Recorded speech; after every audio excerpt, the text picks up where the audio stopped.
عامر احمد خان صاحب، ایک طرف IMF کی شرائط ہیں، دوسری طرف حکومت کی نااہلی ہے جو صاف اور واضح طور دکھتی ہے کہ اپنے اخراجات نہیں کم ہو رہے، خرچہ کم نہیں ہو رہا ہے، تو کیا عام آدمی ہی قربانی کا بکرا بنے اور وہ تیاری کر لے اس کے لیے، یا کوئی ترس آئے گا حکومت کو، اشرافیہ کو؟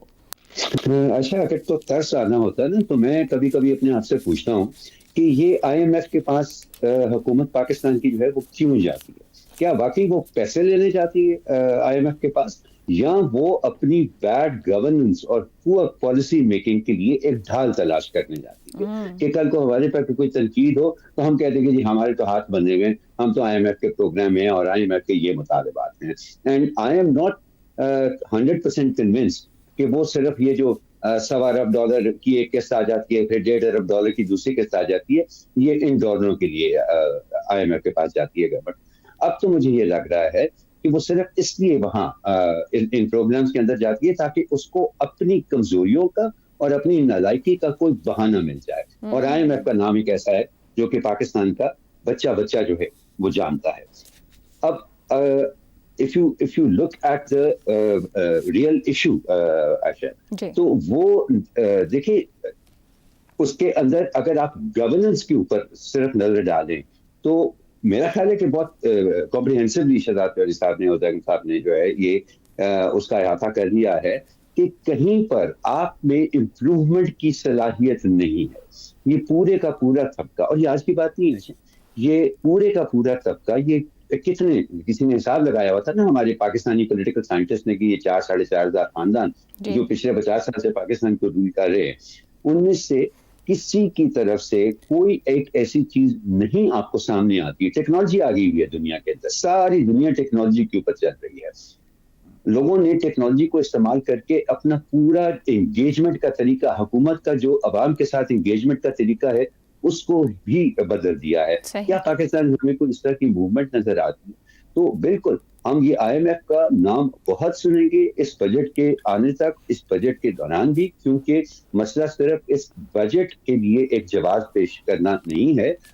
IMF کا مسئلہ یہ ہے کہ اس بجٹ کے پیش ہونے کے بعد بھی آپ نے دیکھا ہے کہ ہمیشہ واردات، اصل واردات جو ہوتی ہے وہ تو بجٹ کے بعد ہوتی ہے. کیا کبھی ایسا ہوا ہے کہ بجٹ کے اندر جو ٹیکس کلیکشن میئرز ہو، خاص طور پہ انڈائریکٹلی جیسے کہ یوٹیلیٹی بلز کے ذریعے ہوتے ہیں وہ سارے، وہ بجٹ کے بعد ان میں کوئی تبدیلی نہ آئی ہو پورے ایک سال کی، اور پھر اگلے بجٹ میں اس کے اندر تبدیلی، اس میں تو ہر دوسرے ہفتے اور ہر دوسرے مہینے جو ہے وہ تبدیلیاں آ رہی ہوتی ہیں. تو آئی تھنک، اور یہ سب کچھ اب جو ہے یہ سب کو پتہ بھی چل گیا ہے، جس کی وجہ سے شہزاد چودھری صاحب نے جو بات کی ہے نا کہ یہ ڈھال جو ہے اب یہ اتنی پتلی بن گئی ہے کہ میرا نہیں خیال کہ زیادہ تر اس حکمران طبقے کو جو ہے نا وہ عوام سے بچا سکے. رضا رومی صاحب، 470 ارب روپے ٹیکس دے چکا ہے تنخواہ دار طبقہ، اور پچھلے کچھ سالوں میں ہمیں یہ نظر آیا کہ سب سے آسان شکار ہو گیا یہ گورنمنٹ کی پالیسیز کا، اور یہ متوسط طبقہ یہ جو بوجھ اٹھاتا ہے، جو ملک کے سسٹم اور سٹرکچر کو کہیں نہ کہیں کنیکٹ کرتا ہے اور بوجھ اٹھاتا ہے، ریڑھ کی ہڈی کی حیثیت رکھتا ہے. حکومت کیوں اس متوسط طبقے کو بھی غریب بنانے میں لگی ہے؟ یہ بیڈ گورننس، پور پلاننگ، کیوں نہیں یہ بات سمجھ پا رہے ہیں کہ اس سے نکلنے کی ضرورت ہے؟ اقوام متحدہ کی ایک سٹڈی تھی، اور اب اس کو بھی کوئی 4-5 سال ہو گئے ہیں، 5 سال پرانی ہے، جس میں یہ کہا گیا تھا کہ پاکستان میں ایسے طبقات موجود ہیں جن کو قریباً $16 ارب کی چھوٹ ملتی ہے، سبسڈیز ملتی ہے، ریاست جو ٹیکس پیئرز ہیں وہ مہیا کرتے ہیں. یہ کوئی 4.5 ارب روپے بنتے ہیں. اس میں بہت سارے ایسے سیکٹرز ہیں جن کو کہ ٹیکس کا ریٹ کم ملتا ہے یا ٹیکس ہوتا ہی نہیں ہے. اس میں بہت سارے ایسے لوگ ہیں جن کو وہ ایکسپورٹ کرتے ہیں تو ان کو ریبیٹ ملتا ہے، ان کو اور بہت ساری مراعات. یہ مراعات یافتہ طبقہ جو ہے در حقیقت پاکستان کی معیشت اور پاکستان کا بجٹ یہ ان کی مٹھی میں ہوتا ہے. اور ان کی مٹھی میں کیوں ہوتا ہے کہ یہ ایوان اقتدار کے بالکل قریب ہوتے ہیں یا اس کا حصہ ہوتے ہیں. آپ چینی کے جو ملز دیکھ لیجئے کہ کون شوگر ملیں اون کرتا ہے. آپ بجلی کے یہ جو نجی بجلی گھر ہیں جو کہ اگر پیداوار نہ بھی کریں تو ان کو پیسے ملتے ہیں سالانہ آپ کے اور ہمارے ٹیکسز سے. آپ ان کو دیکھ لیجئے، وہ اس میں بھی سارے جو رولنگ کلاس ہے ہماری بشمول تمام سیاسی پارٹیز، ان میں سے سب کی اونرشپ ہے اس کی.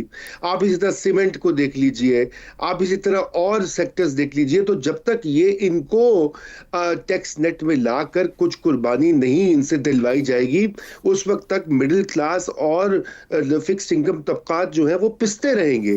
اور یہ پاکستان کی کہانی ہے پچھلے کئی دہائیوں سے، 4-5 دہائیوں سے یہ مستقل ایک کہانی، ایک پٹی ہوئی فلم کی طرح چلے آ رہی ہے.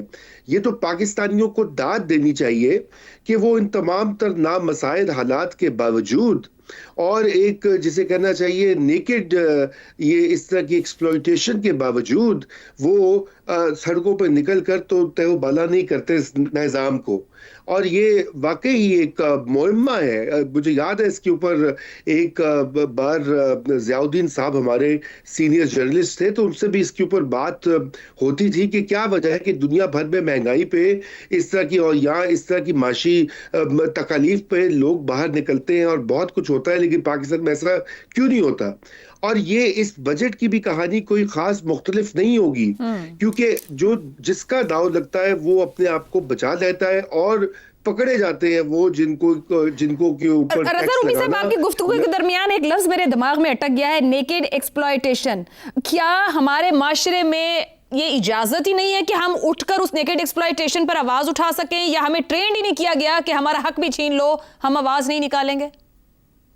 دیکھیے دونوں عوامل کار فرما ہیں، اور میرے خیال سے ایک بہت بڑی وجہ تو یہ بھی ہے کہ بہت سے لوگ اور خصوصاً وہ طبقات، دیکھیے مڈل کلاس جو ہوتی ہے وہ تو نہیں چاہتی کہ ملک میں افراتفری اور تباہی پھیلے، وہ ایک طرح کی سٹیبلٹی چاہتے ہیں.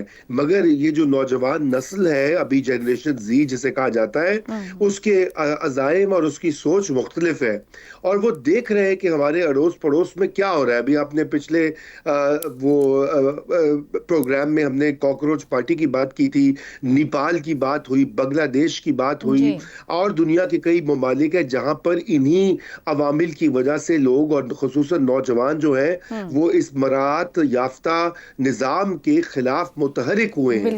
اور مجھے تو صرف یہ خطرہ ہوتا ہے کہ اگر کوئی پراپر لیڈرشپ نہ ہو، کوئی اخلاقی ڈائریکشن نہ ہو، تو پھر وہ کیوس میں بدلتا ہے.